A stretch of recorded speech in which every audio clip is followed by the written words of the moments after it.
The Ladakh border remains tense after India successfully blocked China's attempts to seize control of the southern bank of Pangong Lake. A third round of talks between military commanders is underway.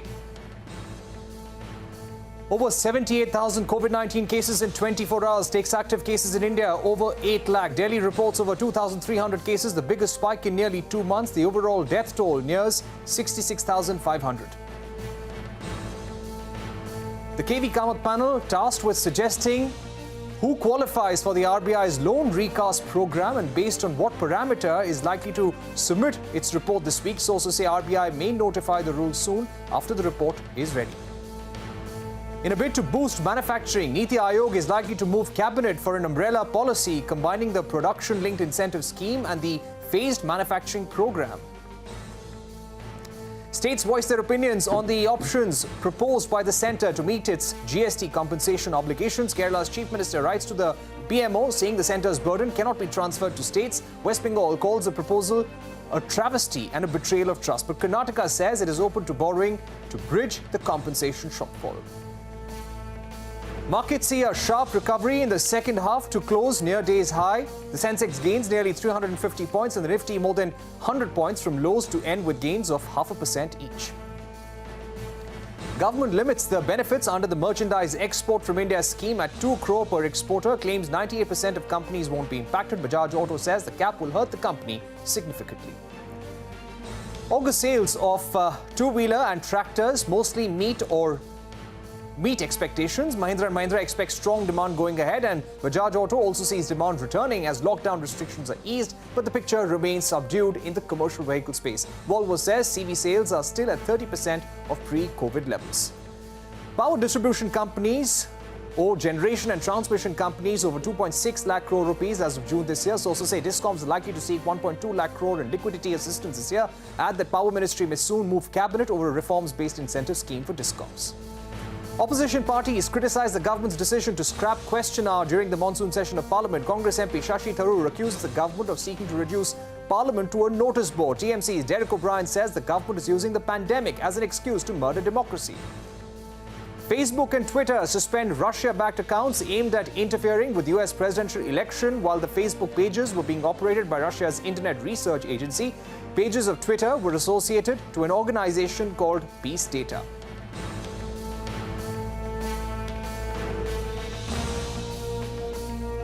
Those are the headlines at this hour. I'm Parikshit Luthra and you're watching the latest updates on the India-China border standoff. Things are tense and we're tracking it from every angle.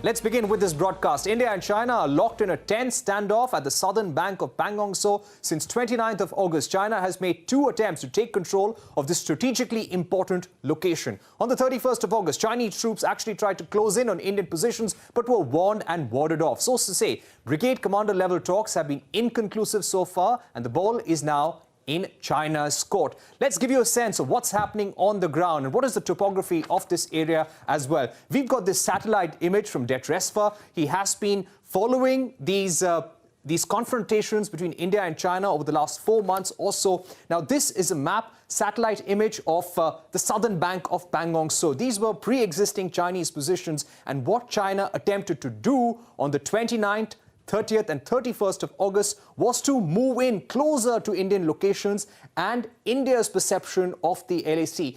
India was able to successfully preempt China's moves, warn them, threaten them and push them back from this area as well. Now, this is what has led to the current confrontation. And if you see this red line, Indian and Chinese troops are locked in a confrontation here.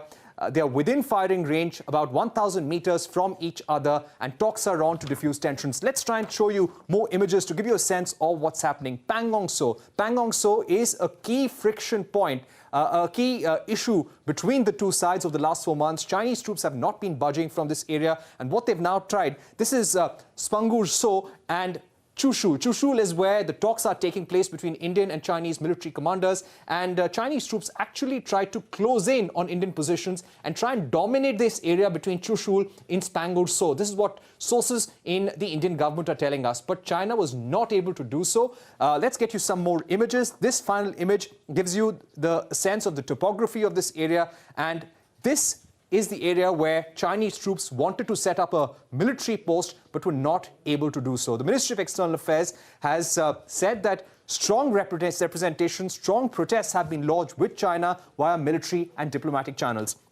Let's now take this forward with our guest. We've got Lieutenant General Syed Ata Hasnain, former GOC of the 15 Corps. We've got Manoj Joshi, Distinguished Fellow at the Observer Research Foundation. Hemant Adlakha, Associate Professor at JNU and Honorary Fellow at the Institute of China Studies. And Casey Singh, former Ambassador, joining us. Gentlemen, thank you very much. General Hasnain, if I can begin with you. What we're looking at in southern Pangong Lake right now, do you think we've reached a point of no return, General? No, Mr. Luthra, it's not that. I think all that the Chinese were attempting to do, or the PLA was attempting to do, was to open up yet another front. You see, they have opened up many fronts north of the Pangong Lake. If you see the Pangong Lake immediate north, then going on to Galwan, going on to the Depsang Plains, etc., they've opened up many fronts. Now, this is a very crucial front, the front at the Pangong South. And it substantially makes a difference because this is a place where the Indian Army is holding on very strongly. Pangong North, the Indian position was not so strong. We used to only patrol that area. Here, we are fully in occupation of the Chushul Heights. This area which you were describing on the satellite map just now is the area of Thakung Heights. Just opposite that is the area which is very well held by us. It is essentially, to my mind, a question of posturing. You know, when these kind of situations happen, when you are not heading to a total all-out war, what you tend to do is to try and keep your adversary guessing by playing mind games. And this is a known Chinese strategy, the strategy of three warfares, which essentially deals with cyber, psychological, and media. Of course, legal added to it. Now, you see, on the southern bank, we've been able to preempt them. That is the most important thing. We have made sure that they have not improved their posture in any way. In fact, we have improved our posture by making sure that they have not occupied those important positions. Right. Let me also get in Manoj Joshi at this point. Mr. Joshi, what do you make of China's intentions? Do you think they're just trying to play hardball over here, or you think that the situation is actually worsening? We're also getting to know from our sources in the military that the last 2 days of military commander talks have not yielded any results. They've been inconclusive. Well, all I can say is that if you look at the situation overall, the Chinese behavior, in a sense, is baffling. They have trashed agreements, confidence-building agreements going back 30 years. They have trashed them. They have trashed mutual trust. Mutual trust is very important because, you know, the LAC is not marked on any map so it is something which you observe and they observe. And now if everything is up in the air, anyone can move up, anyone can move back, anyone can occupy that ridge, anyone can occupy this and say, well, we've always been here because, you know, that's an uninhabited area. So yes, the Chinese behavior to some extent is very difficult to explain. All that one can think of is that this is a larger pattern where they were trying to overawe India in a certain way by their behavior. And they thought that by this overawing process, at some point, the Indians would compromise. Now, I must say that, you know, from whatever we've heard, in Galwan, the two sides have pulled back and they're observing the restraint. In other areas, they're not. So that, again, just adds to the mystery of the behavior. And I don't think that this is the kind of a military challenge in that sense. And I agree with General Hasnain that these are mind games that are going on. We are talking of 2 kilometers here, 5 kilometers there. They don't make an, kind of a hugely strategic difference. Right. Ambassador Casey Singh, do you think it's time for another round of special representative talks to probably hold conversations at the level of NSA, Foreign Minister Wang Yi, and at the level of the two foreign ministers as well? Well, firstly, let me say, I think this goes beyond mind games. You can see there are 2-3 things that happened. One is President Xi addressed a closed group on Tibet and took a very aggressive position, saying we have to, Tibetans have to know that they have to adjust to China rather than China adjusting to Tibet. Secondly, they have a plenum coming up in October, which is extremely important, the 5th plenum, where there's a review by the Central Committee of the working of the government and where the president presents his programs for the future. And as you know, in the last plenum, the 2-term restriction was removed.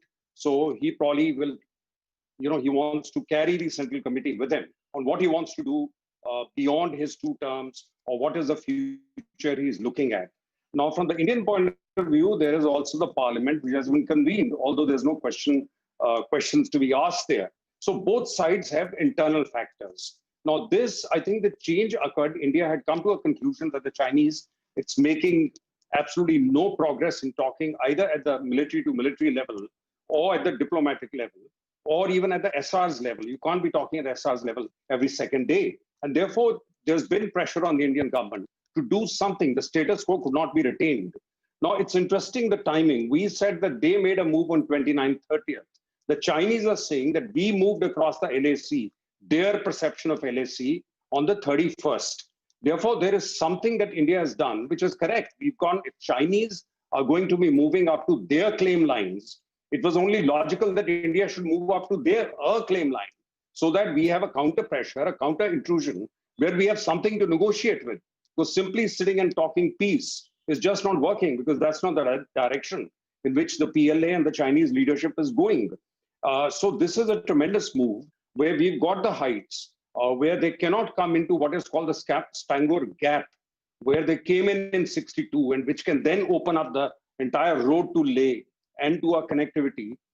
So retaining those heights in an area that China says is theirs, and which we say is within a line of actual control, is telling China, if you're going to play this game of going up to your claim lines, then we can also go up to our claim lines. So now there is a degree of equivalence working here, which allows you to then negotiate much better from a position of strength, rather than, as General Hasnain said, operating from a position of weakness, where we've ceded up to finger 4, and they've got the heights above finger 4. And in Dapsang Plains, we are at a little disadvantage, and they're pushing there. Galway Valley, probably one view is that the river waters have gone up, and therefore they made a virtue out of a necessity. Yeah. They moved back, but further back, they are still very much in a consolidated military position. So I think this is a good move by India. It was overdue. It had to come. And let's see how we play it, because the Chinese, and particularly last point, the anger and ire expressed by China is entirely different from what happened last time. We were very upset. The Chinese were very cool. So therefore, I think we really finally managed to get under their skin, which is exactly what was required.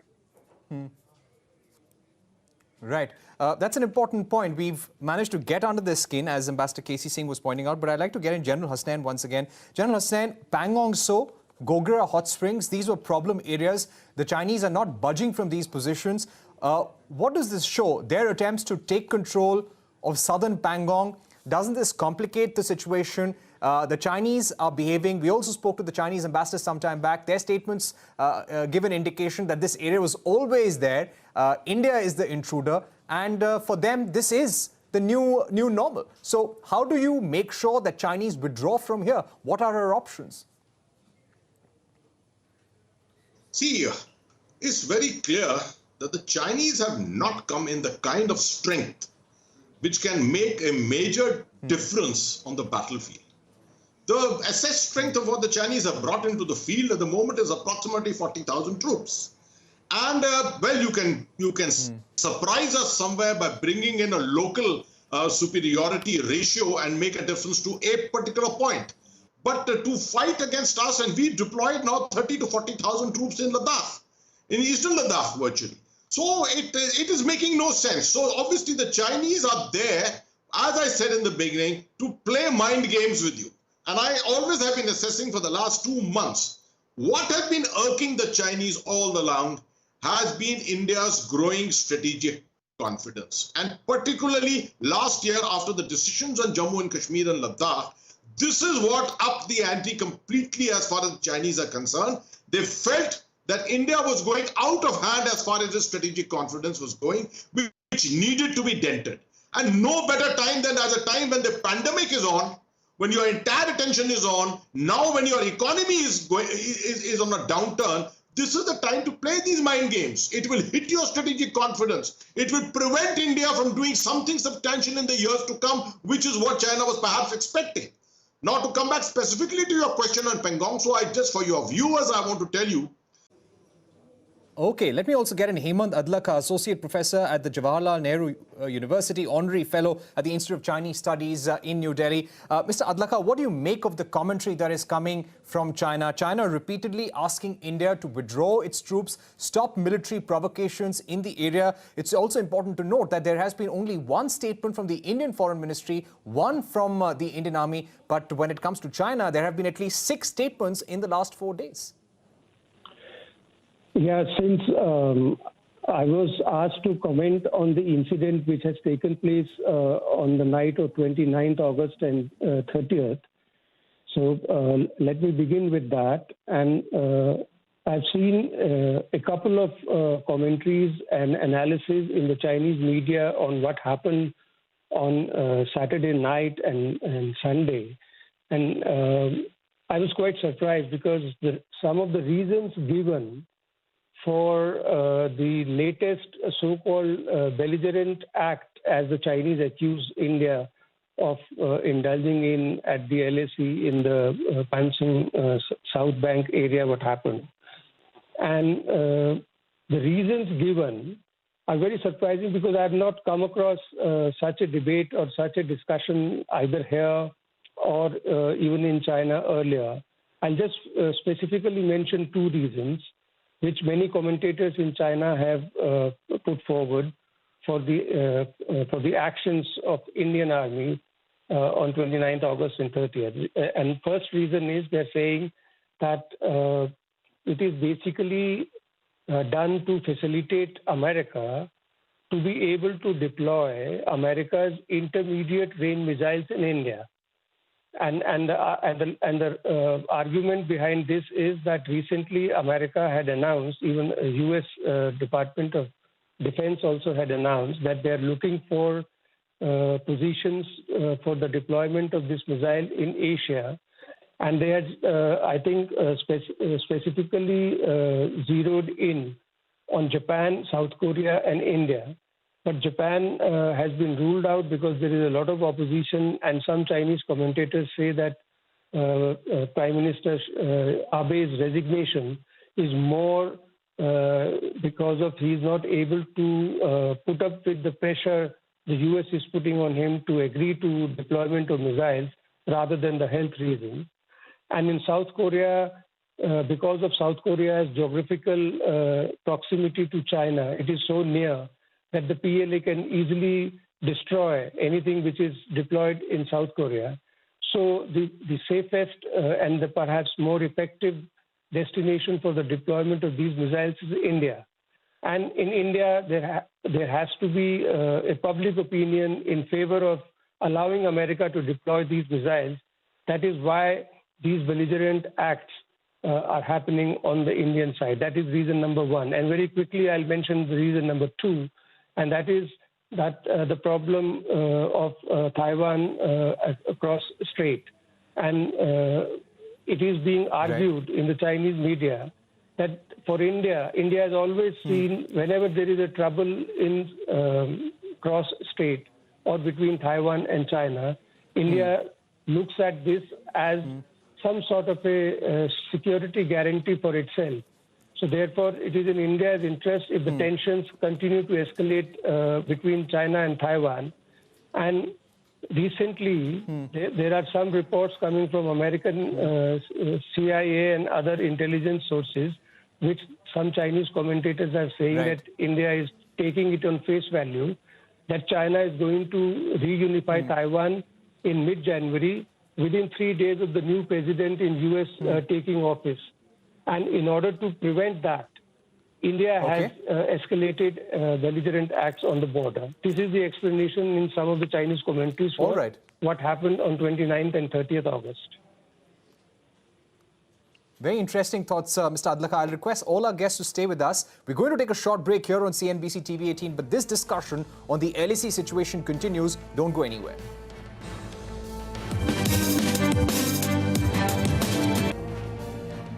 Welcome back. You're watching our special broadcast on the tension at the LAC, the fresh incident, the fresh confrontation that has taken place at the southern bank of Pangong So. And we have General Hasnain with us, Ambassador Casey Singh, Manoj Joshi of ORF, and Hemant Adlakha, Honorary Fellow at the Institute of Chinese Studies, still with us.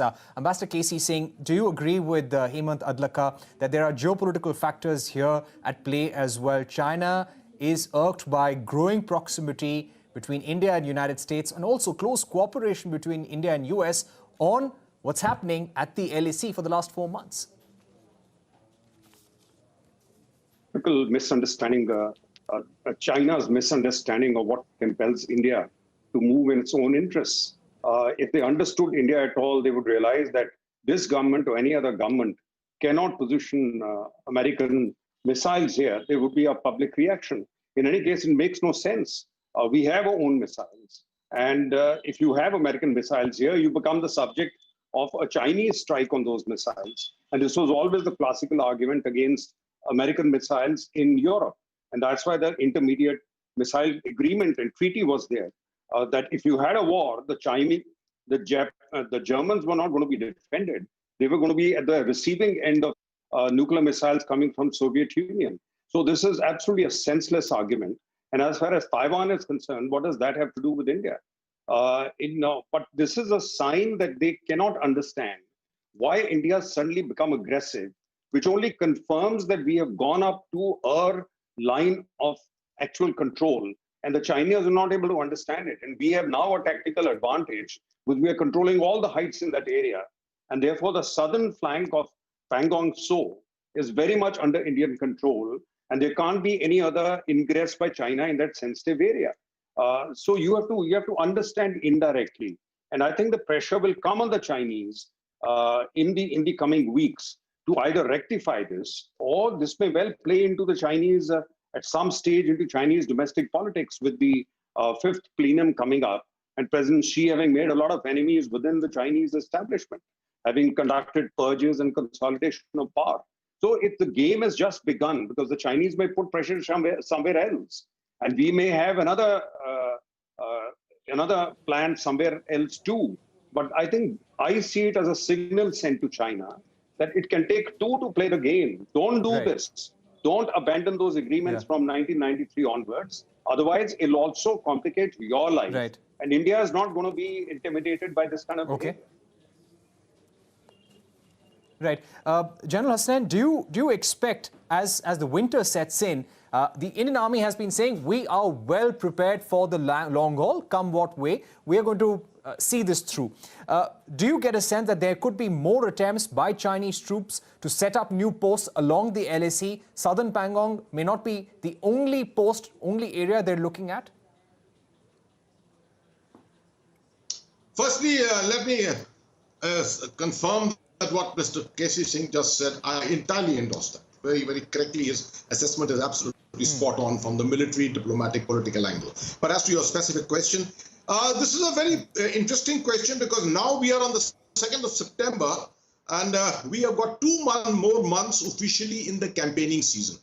Now, many analysts today are going back to the 1962 war and assessing that on the 20th of October is the time when the Chinese decided to commence operations in Ladakh. And that was under the presumption that once those operations began, the Indian Army would have very little time to actually to respond by the time that the heavy winter would come in. Now, that kind of a situation does not exist today. I want to clarify that. There is no question that the Chinese can commence operations, surprise us, and in any way suppress us completely before any response of ours can be even thought about. The moment the Chinese do something here in Ladakh or anywhere, we will respond now. And you have seen this, as Mr. Casey Singh just pointed out. You have seen this now, that two can play this game. So I think this period from now till the end of the campaigning season, and maybe a little beyond in the winter, this is a place where temperatures come down to about minus 40 degrees or so, you may find that these games will continue. These games, which are called games of posturing, will continue. An attempt to try and take a peek, a pass, put 10 men somewhere, 20 men somewhere else. These are things which keep your adversary on tenterhooks. And that's exactly what the Indian army needs to do and probably is doing on the ground also. So that is what I anticipate will happen in the next 2 months. I do not anticipate things going beyond that. Right. Manoj Joshi, to get you back in, what are the pressure points that we could utilize diplomatically, militarily? We've been discussing those options. But do you think those economic measures, because the Chinese have been saying that these discriminatory measures, be it on Chinese applications, Chinese infrastructure companies, they are hurting China. They're admitting that, but they're saying that it's hurting the Indian consumer too. Do you think that economic campaign against China needs to be stepped up? Well, I think that India doesn't figure very large in the Chinese economy, in the sense we don't trade much with them. But right now, their entire economy is under pressure from their big partner, the United States. And that is where we could be part of the game, in the sense that by ourselves, whether we boycott them or don't boycott them, or whether we break the supply chains, it doesn't really matter. What matters is what is happening with regard to the United States, Japan, Europe, and China. And they are certainly under a great deal of pressure there. But, the supply chains are so dense that these are not things which are going to happen overnight. This is going to take time. And the worry is that by premature action, we may end up hurting ourselves.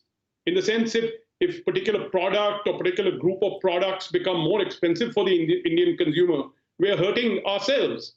If supply chains are broken, we need to make sure that with the supply chain, there is a alternative supply chain. I'm saying, we have been hearing talk about Japan, Australia, India. Now, the point of the matter is, what we are looking for is high quality, low cost.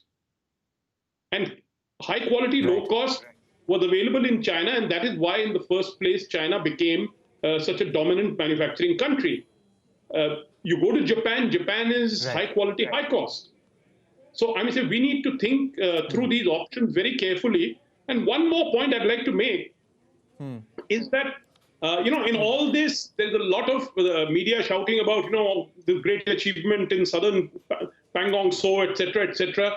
First of all, in my view, it was an Indian operation. After all, even the Indian statement said that we preempted something. The very meaning of the word preempt means we did something.